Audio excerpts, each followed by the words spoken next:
Hi everyone. Good night. So TV1 Online on Facebook posted this article. Prime Minister James Marape, rejecting calls for his resignation, said the law and order crisis in PNG is a result of years of neglect by successive governments. So that's the headline for the 3rd of March 2025.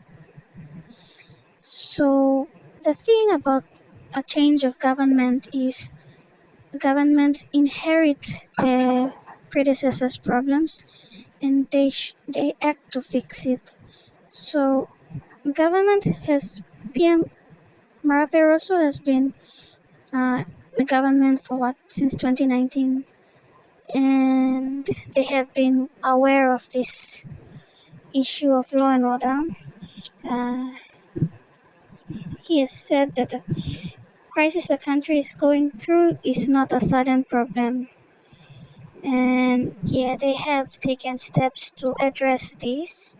Despite this, he stressed he has personally taken steps to restore discipline, resources, and leadership within the police force, including increased police training and recruitment, which he says has been absent for over a decade. Major reforms to strengthen the police force, including retraining officers and improving command structures.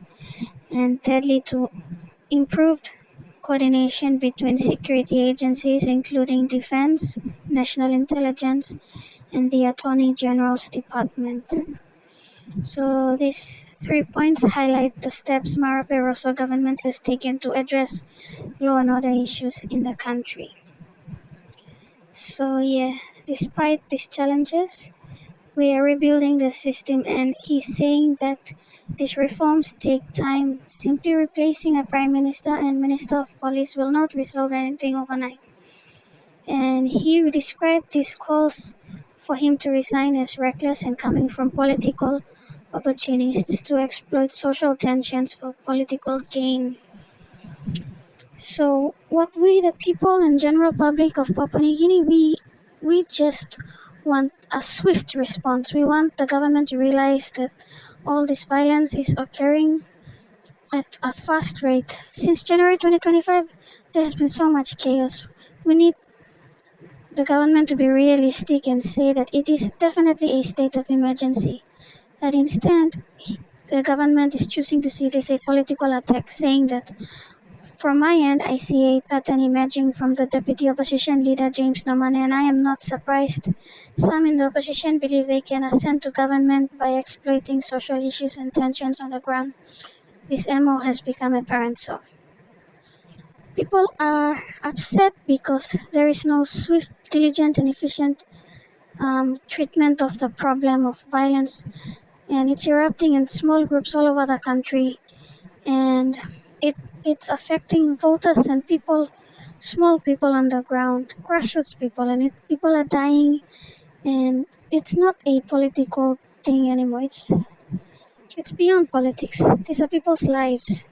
So he's now blaming the January 10th unrest on the opposition, and he's saying that these calls for his resignation have now become louder, and he's saying that he is not going to be resigning. Or PM, he says the job of the Prime Minister is not to resign at every crisis, it is to lead and allocate resources to address national challenges. People are not convinced. People want a strong, firm hand. If something is done, people want police to be moving in numbers. We want the defense. We want people on the ground. We don't want to see more videos online about crazy things happening in every province, hold-ups, murders, deaths, shootouts, tribal violence, gang violence. We're all tired of seeing this. This is not a political war. This is something affecting each and every Papua New Guinean, and we feel it passionately and deeply, and we just want a swift action. Please pool funds, create a task force, response unit, send these people out, ask the Australians for help, ask the Americans to come and help us. Just get help and fix this law and order problem. That's all. Thank you.